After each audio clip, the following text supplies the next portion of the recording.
Hello, I'm going to talk about my music Bertha 5, that song on YouTube. The angel Elaine's going to help me with this. It's in my own musical criticism and interpretation.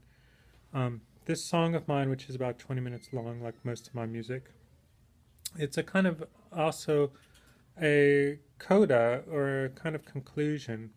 There's a sense of the after fact or a wrap up of an event as if the event's over and now there's going to be a summary. Christina Rossetti has the line of labor, you will find the sum. And this is the sum, the summary, a total comprehensive view of a recent past event and a recap of that past event. It's a happy kind of music, but it's a little bit more powerful than it is happy because of its wrapping up.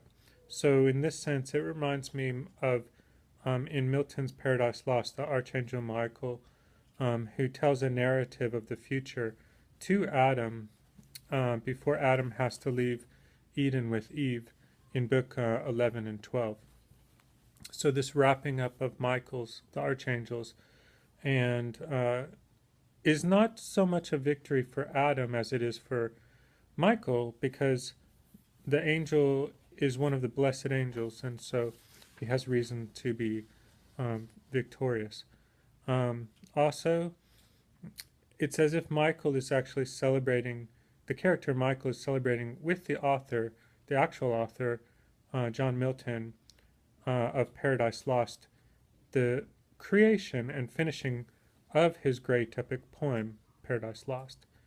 In this sense, because it's Michael's victory, it's also God's victory, and so this relates to the Netzah Sephiroth, which is a lower Sephiroth in the leg of the Ein Sof diagram of the Godhead of the Kabbalists, that diagram that has the 10 Sephiroth.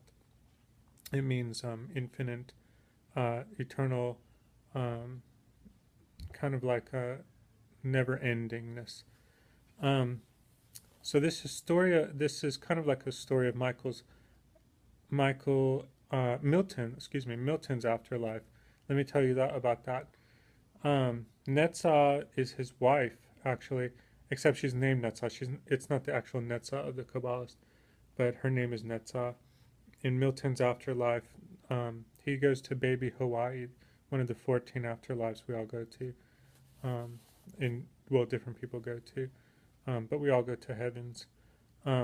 In his afterlife, he's a baby, and he's being nursed by nurses who care for him continually, and he's in total bliss, and he's a baby. This is what I know from my own angels telling me. I don't ask my angels about these things, but they offer tidbits and details about things in heaven and here often. So this music is kind of like a victory. It's also kind of like Scott's Hey, Robert Bruce's um, victory, his motivating uh, of the troops to fight for Scotland, I believe it is. Um, but like I said, the music is already after a victory has happened, so it's not exactly like the motivating of a army.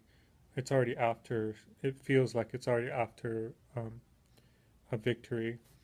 So, given a time to reflect on what to do in the future, is kind of the mood of this music. Is if you're giving have been given time to reflect on an open, wide future with lots of possibility and hope.